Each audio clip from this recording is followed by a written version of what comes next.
Hi friends, my name is Emily Everett. Thank you so much for being with me. I'd like to take a little bit of time today to share with you about the work that Shade and Fresh Water is doing in Brazil. So my name is Emily Everett, and I am a global missionary with Global Ministries, which is the mission agency of the United Methodist Church. And I'll tell you what that advance number means just a little bit later. And I serve in Brazil with the Shade and Fresh Water Project as their international partnership promoter. So just a little bit about me before we get started. I am from Houston, Texas, born and raised. I went to seminary at Perkins School of Theology and received a Master of Divinity in 2013. I'm an ordained deacon in the Texas Annual Conference of the United Methodist Church.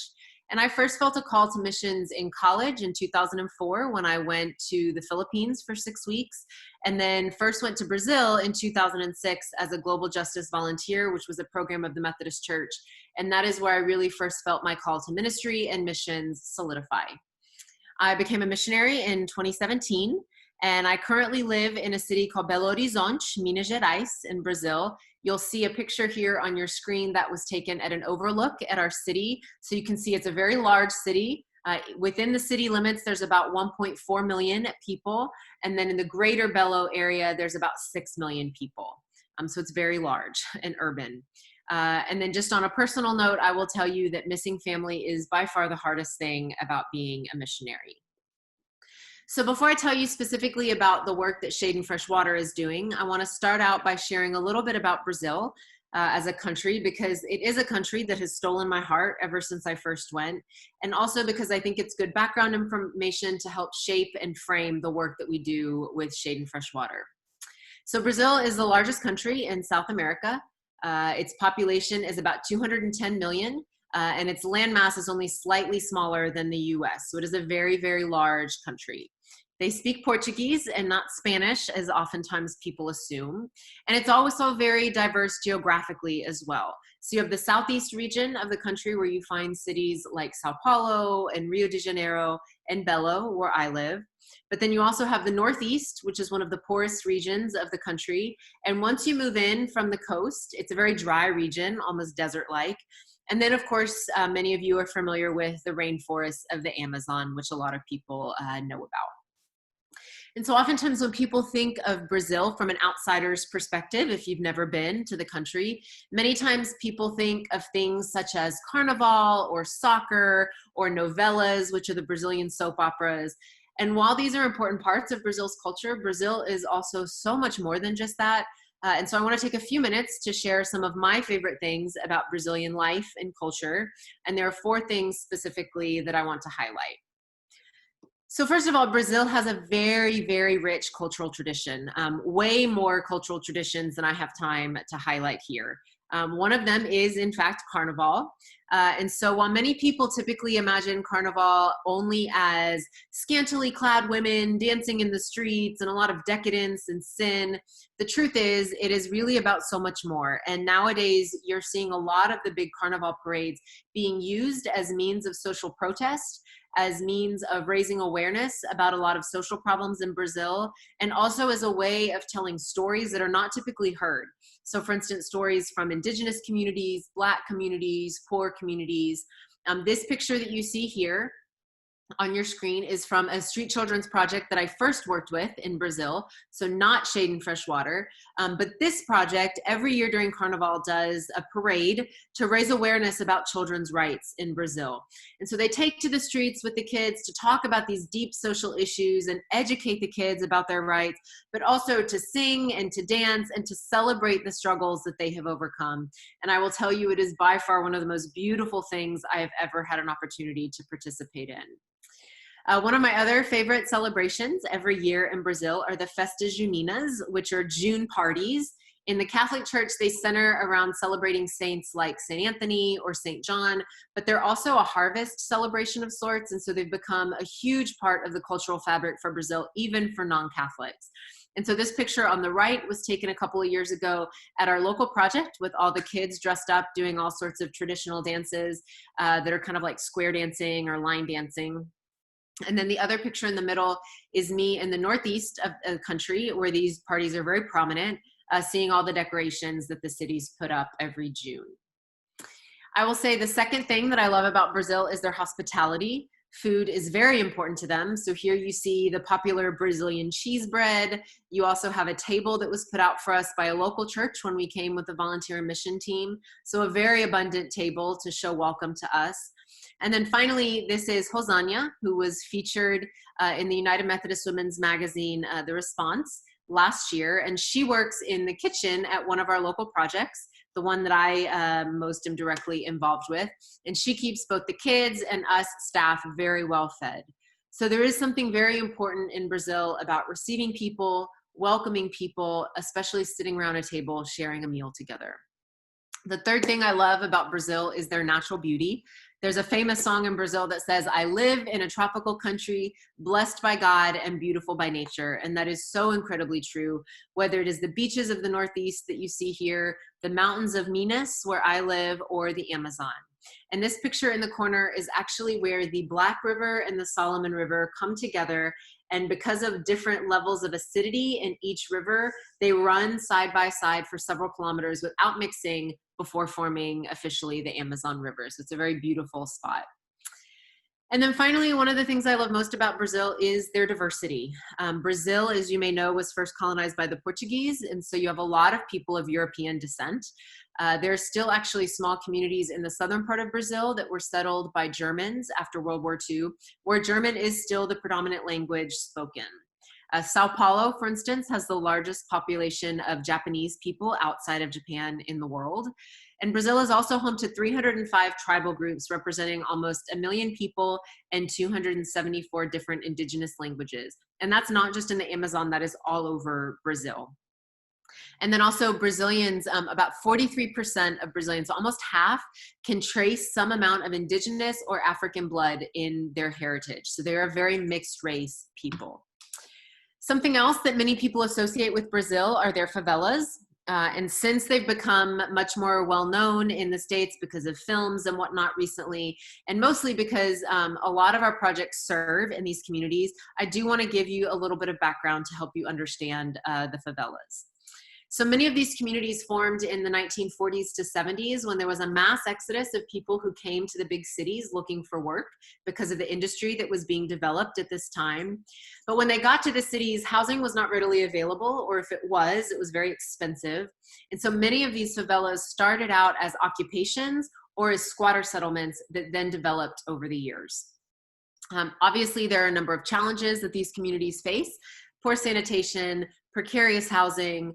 You do see a lot of brick and mortar homes in these communities, but you also see people building their homes with whatever material can be found: tin, cardboard, etc. And since Brazil is a very tropical country, also, it's not uncommon for heavy rainfalls to come and wash out these homes very quickly. As you can see, many favelas are built on the sides of mountains, hilly areas. Drug trafficking is usually pretty common, unfortunately, and you also see, especially in cities like Rio, what we call police pacification of the favelas. So military police come in to pacify the community, but unfortunately, because of the high rate of corruption in the police department and a high level of collusion between drug traffickers and police, typically it doesn't make communities safer and can actually lead to more violence and a lot of innocent people, including what we've seen a lot of children recently getting caught in the crossfire. So clearly favelas have their fair share of problems, but I would be totally amiss if I stopped there, because as I have lived and worked and formed deep relationships with people in these communities over the years, I have seen another side that I think is equally as important to share.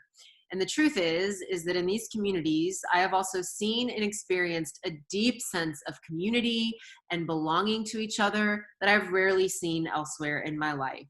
Not only the way that people take care of each other, but also the way that they've taken care of me, taken me in, and made me feel like family. I will also say that the majority of the people who live in favelas are extremely humble and hardworking people. Because these communities are located mostly on the periphery of major cities, it's not uncommon for people to have to wake up at 4 or 5 a.m. every day to catch 2 to 3 buses into the wealthier neighborhoods where they work, and then have to do the same thing on the way home. And there's also, I think, worth noting that there's really important movements of people from within these communities saying, you know, there are a lot of problems here, but we're ready to offer our own solutions. We are proud of where we come from. we are strong, our voices matter, and we have a lot to offer. So there are these rich social movements as well as cultural and artistic expressions that you see coming out of these favelas that need to be valued, whether that is hip hop or graffiti art or funk music. So while there are a lot of problems that these communities face, there are also a lot of solutions coming out of the various communities themselves. So I know I took a lot of time to talk about Brazil, but I think it's important to give you the context of where Shade and Fresh Water does its work. But now I do want to move on and share with you about the specific work that Shade and Fresh Water is doing. So first off, who are we?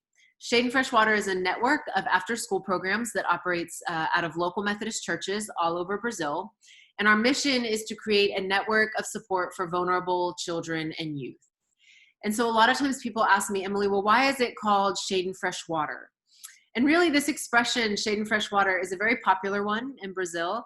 As I've said, it's a very tropical country, very hot. And so oftentimes people find themselves saying, man, I wish I could have some shade and fresh water. So when the project started, this name was chosen because it really represents our deepest hope for the kids that come through our project. Shade to protect them from the vulnerabilities that life exposes them to, giving them a safe place to be and to play. And then also fresh water to represent everything really that they need to thrive, that they need to grow up to be the people that God created them to be and to experience abundant life. And so in short, this expression for us, Shade and Fresh Water, really represents an experience of the kingdom of God that we really hope each one of our children will experience in our projects. So the project started in 2000, and it really came about as a response to an epidemic of street children that Brazil saw in the 80s and 90s. There was this mass migration of families coming to the cities for work. And in Brazil, children typically only go to school for half a day. In the community where I most directly work, there's one schoolhouse, and it serves as an elementary school in the morning, a middle school in the afternoon, and a high school at night. And so you saw kids spending a large amount of time on the streets. Parents were working, and oftentimes kids were, and still are actually, required to contribute to family income. And so it's not uncommon to see children at stoplights, panhandling, selling candy, juggling, asking for money, etc. And unfortunately, in the 80s and 90s, and even today, it led to a lot of these kids being killed because of the various dangerous situations that they found themselves in, and also really because society at large didn't know how to respond or take care of them. And so the Methodist Church saw this epidemic and said, you know, we have a responsibility as the body of Christ to respond because all of God's children are our children. And so that's really how the Shade and Fresh Water project came about in 2000. And now 20 years later, we have about 56 projects in 9 states all over Brazil. And we serve about 2,500 children and teenagers. So then the question is, well, what are these Shade and Fresh Water projects look like? What do they do?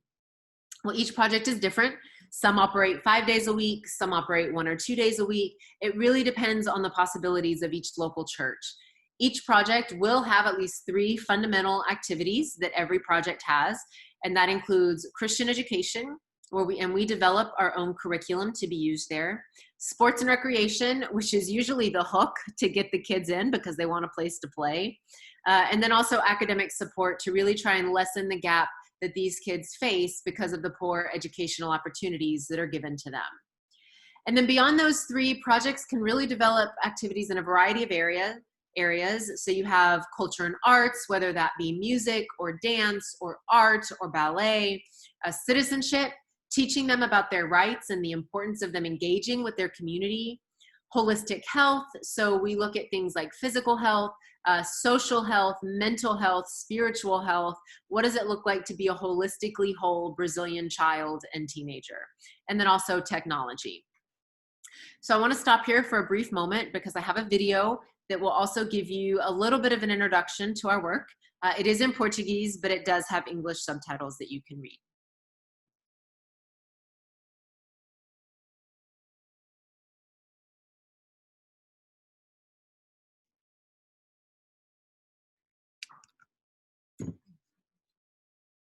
So it looks like we're gonna need to turn the sound on the video.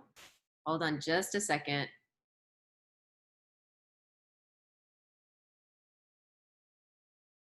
Sometimes it does this, you share and it just, you know, it doesn't do what you think it's going to do. So we're going to go back. 6 a 14 anos. If there went a little bit of technology.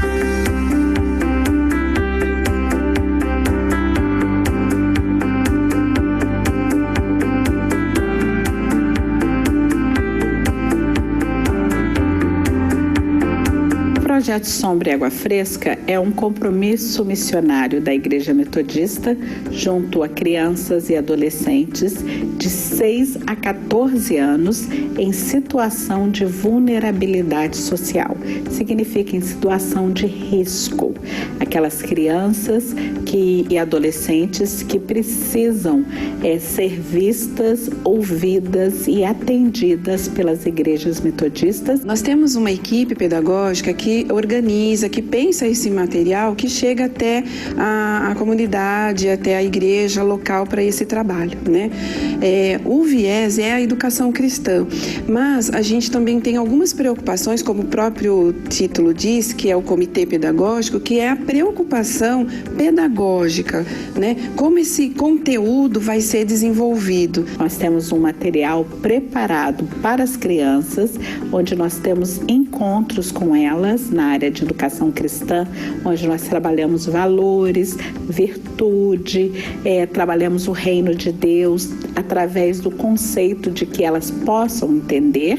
Então, nós trabalhamos com que as crianças elas possam ser protagonista da história delas. Um dos grandes desafios do projeto é que a gente vive em todo o Brasil, então são poucos os espaços onde a gente pode se encontrar para aprender juntos. Então a gente está produzindo muito material online, colocando no nosso site. Eu acho que é muito importante, porque assim o projeto vai caminhando, vai crescendo, que cada um de nós, cada uma de nós precisamos aprender mais e não a gente não faz essa caminhada sozinhos, né? A gente faz, eu aprendo uma coisa que outro projeto fez e ficou muito legal, então eu vou fazer. Então, quanto mais a gente compartilha essas coisas, mais todo mundo possa crescer e aprender um com o outro, mesmo não estando no mesmo lugar.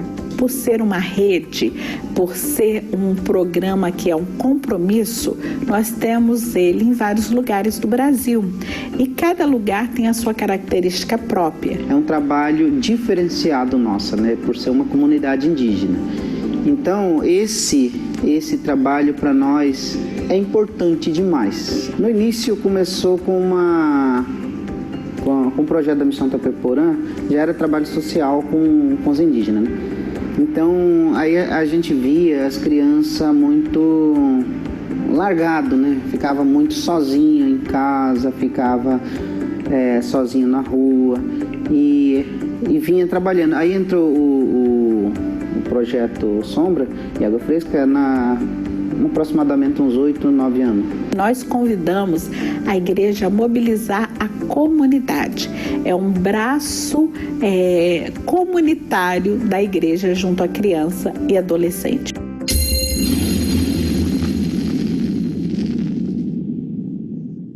So that is a little bit about who we are as a project. And then the next question is, what is my role?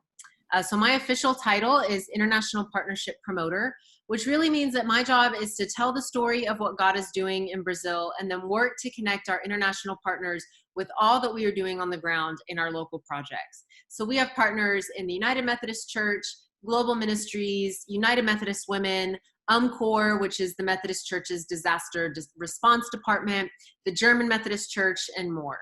And we currently have several of these partners that are helping projects on a local level by providing resources for them to better serve their children. So that is the main focus of my job, is to work with international relations. But then on a national level in Brazil, I also serve on the national board for Shade and Fresh Water, working with communication and finance.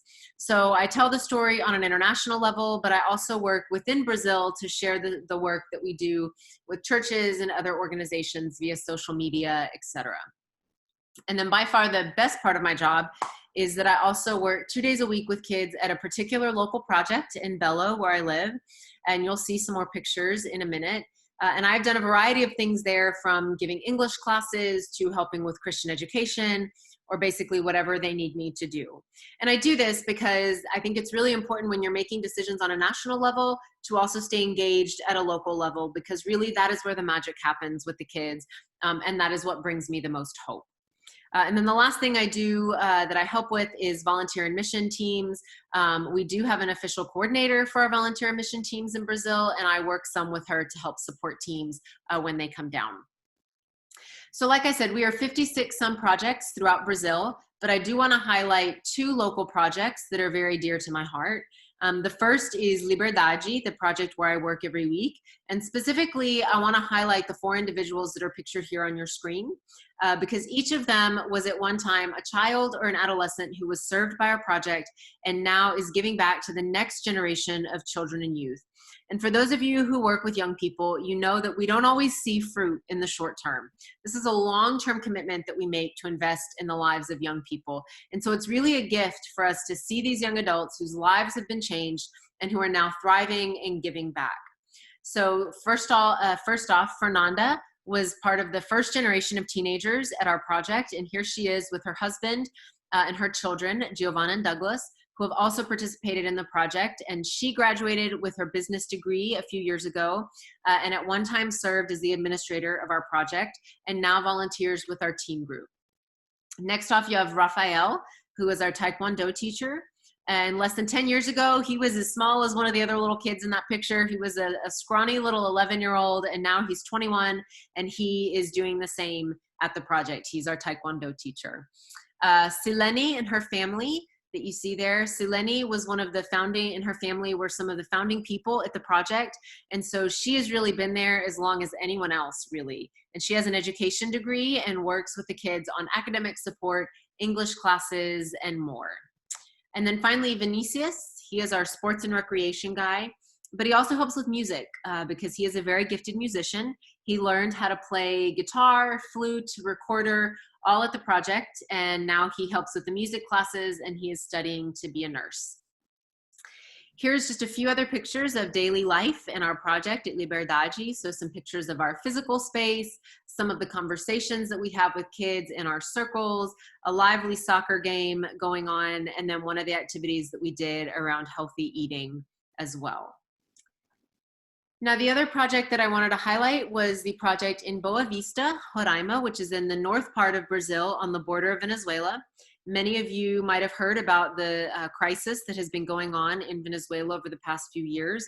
And about 3 years ago, Brazil really started seeing a lot of immigrants and a lot of refugees coming across the border seeking a better life in Brazil.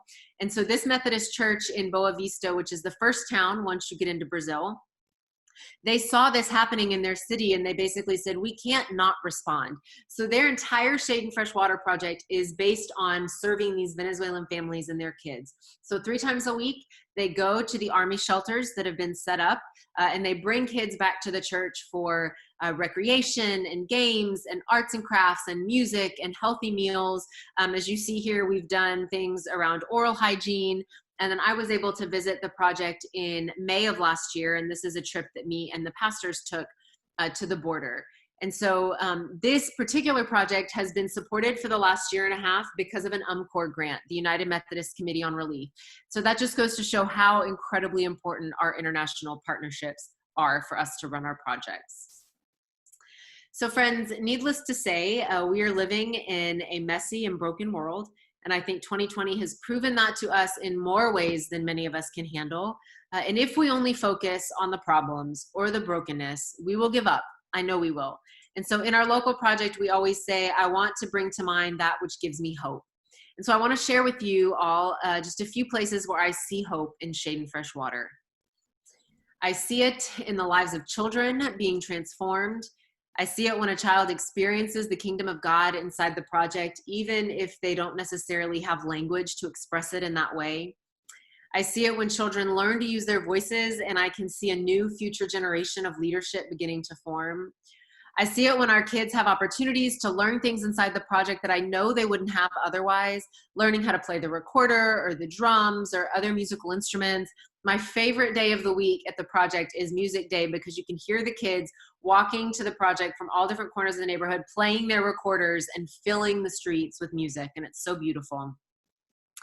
And then finally, one of the ways that I've really seen a lot of hope is the way our projects have responded to this pandemic, to COVID. We haven't had in-person activities since March at our projects, but almost all of the projects have continued to make sure that their kids are taken care of in a variety of ways, delivering food and hygiene supplies, making sure they have activities to do at home, and continuing to check in with them. And as you can see here in one of the pictures, one project even made sure that they had boxes of chocolate sent home for Easter. So I do want to share just one more brief video with you. It's just a few seconds. I talked about music, and so I want to give you just a brief clip of the kids at the Liberdade project playing their recorders, and I think you will recognize the song, even though it has a little bit of Brazilian flair to it.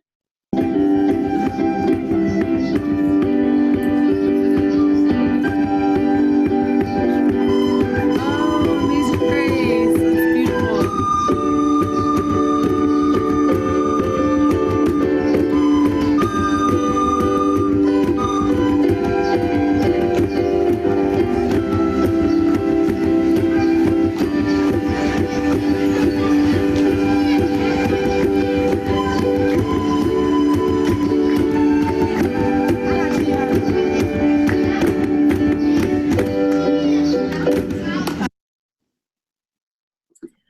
So friends, that is just a small glimpse into the work that Shade and Fresh Water is doing. And I share all of this with you today to also invite you to be a part of what God is doing in Brazil. And there are many ways that you can support us.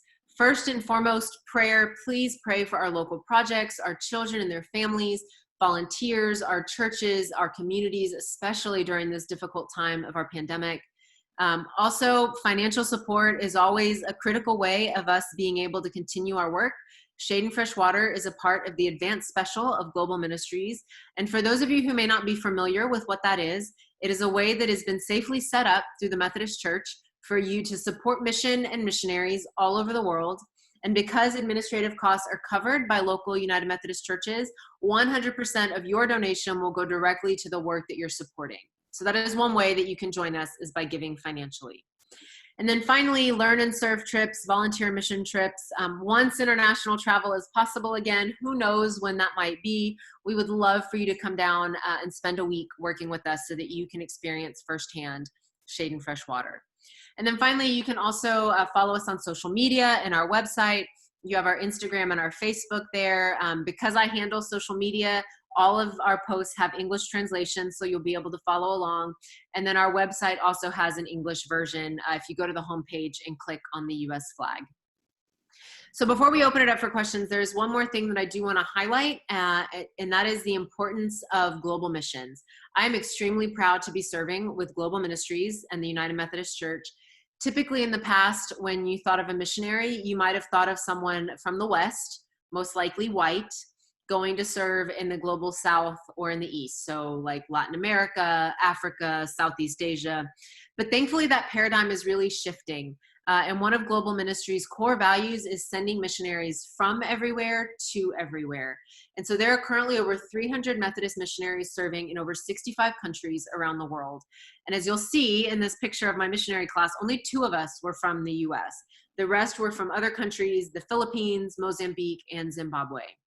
So all missionaries have advance numbers. My advance number is separate from the project's number that I told you about above, but works in the same way in terms of giving. And when you support me as a missionary, what you're really doing is supporting not only me, but also other missionaries all over the world who are doing life-giving work in the most broadest sense of the term. And so the money that you give to the Advanced Special when you support me as a missionary does not get deposited into my bank account, but it does go to support my salary and costs as a missionary. Each missionary is asked to raise $25,000 annually. And I will tell you that at this point, I am at about at 40% of that. So those of you who know me, who may know me, know that I hate asking for things, but I will ask today for you to be as generous as you possibly can in light of everything that is going on in the world, to support this work that we do, because it is work that I know is deeply important, and I deeply believe in what we do. So friends, I invite you to join me through prayer. You can follow me on social media. I'd also love it if you could support me financially as you are able. I'm including here 2 different numbers. My personal fundraising number for the advance that I'd love for you to support me in, as well as the number for Shade and Fresh Water, if you're able to give in that way. And to find out how to give for these advance numbers, if you go to www.umcmission.org and search for either my name or using those numbers, you'll be able to find the advance pages for you to donate. And if you are a part of a church that would like to sign on as a regular supporter of mine, you can do that, whether you are Methodist or not. I'd love to talk to you more about what it looks like for your mission, for your local church to sign up as a covenant partner. So feel free to email me. My email is not on the presentation, I don't think, but it's emilyaeverett, just my name, emilyaeverett@gmail.com. And then the last thing, thank you so much for being here. The last thing before I go, and I invite you to take out your smartphone, and if you're not using if you're not using it for anything else, and open up your camera and scan this QR code, which will take you directly to my advance page. And then once you're done, you can take a chance to look around and find out more information about me and about the work that we're doing. And so that is all I have for you. Thank you so much for hanging in there and for spending some time with me. May God bless you and your ministry. Thank you, thank you, thank you. If you'd like to get in touch with me, please do not hesitate. You can email me, follow me on social media. My email, once again, is emilyaeverett@gmail.com. Thank you and God bless.